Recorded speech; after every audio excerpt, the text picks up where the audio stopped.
Kimmy invites DJ to a pool party to celebrate her 14th birthday. DJ's concerned because, unlike Kimmy, she's insecure about her body and won't feel comfortable in a bathing suit until she looks like this insane picture on the cover of a made-up magazine. DJ says she only has 2 weeks to get skinny, and the diet starts now by throwing these cookies away. She asks Kimmy how she stays so thin, and Kimmy demonstrates it's a casual mix of waist bends and watching what she eats.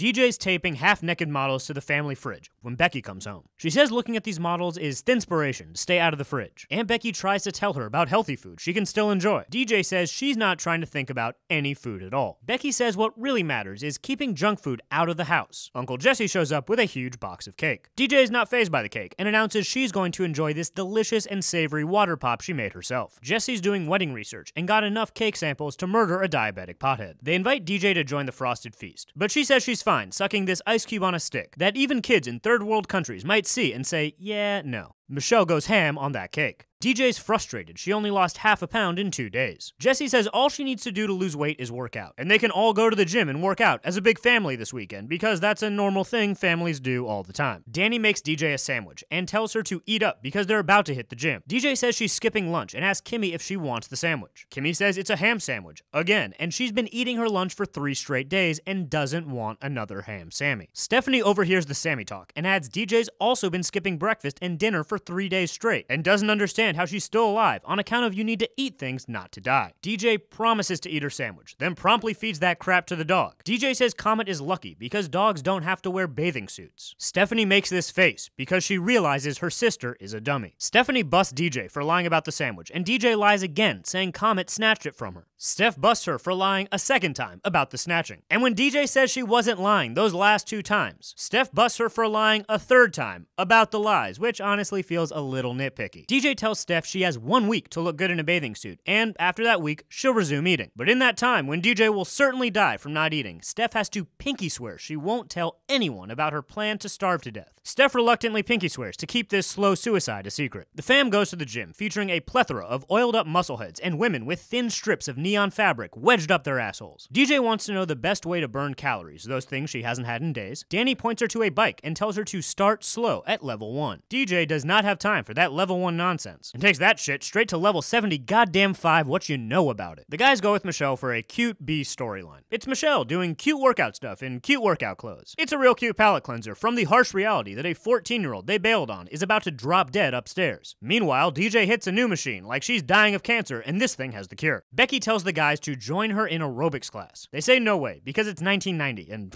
aerobics? Until they see some of those women with fabric in their booty cracks and decide they'll give this aerobics thing a fair shake, ignoring DJ in the corner about to have a goddamn heart attack. Aerobics class is whatever. Who cares? The guys just post in the back and look at butt cheeks. The aerobics teacher moves these perverts to the front and they start flailing around because they're out of shape. It's hilarious if you have no sense of humor. Stephanie says DJ has to see this very bland spectacle. DJ says she'll be right there and falls down faster than a folding chair in a hurricane. She says she's okay and just got a little dizzy because she overdid it. It meaning everything except eating anything. Stephanie is sad her sister's about to die. DJ comes down saying she's well rested and nobody's buying it. Joey said he made chicken parm and invites her to taste the sauce. DJ says she can't taste the sauce because she just brushed her teeth, even though she definitely didn't, because toothpaste would borderline count as food. DJ starts yelling because she's hangry and says she's going to dinner at Kimmy's. Stephanie stops her because she realizes a pinky swear isn't legally binding. She reveals DJ hasn't eaten in 3 days. Her family warns her that what she's doing is dangerous because she's riding a bus with no brakes to Crankyville that will ultimately drop her off with her dead mom in hell. Danny runs after DJ to console her with a boring story about how he had body issues when he was young because he's tall as shit and lanky as hell. But it doesn't matter because your real friends will like you no matter what. At least at this age, before they start picking friends based on things like who has a car, who has drugs, and who you'd like to maybe eventually sleep with. Danny makes DJ promise she's going to eat healthy and exercise. Then he takes her hungry ass downstairs. So what did we learn today? Food isn't just some shit that's stopping your fridge from floating away. You actually need to eat it in order to survive. And if you don't eat food for several consecutive days, you're going to majorly fuck your shit up and maybe die. But if you know people around you are watching their weight, don't eat cookies out of the trash in front of them, or taunt them with a cake buffet, or drag them to a gym full of impossibly fit extras, when all they really need is a gentle reminder that everyone's miserable all the time, and the only thing you can ever do about it is shove chicken parm in your mouth with people you care about. And if you see your deliriously hungry sister talking to dogs about bathing suits, don't wait until the brink of death to save her life, because her designated guardians will be too busy looking at butt cheeks to realize something's horribly wrong.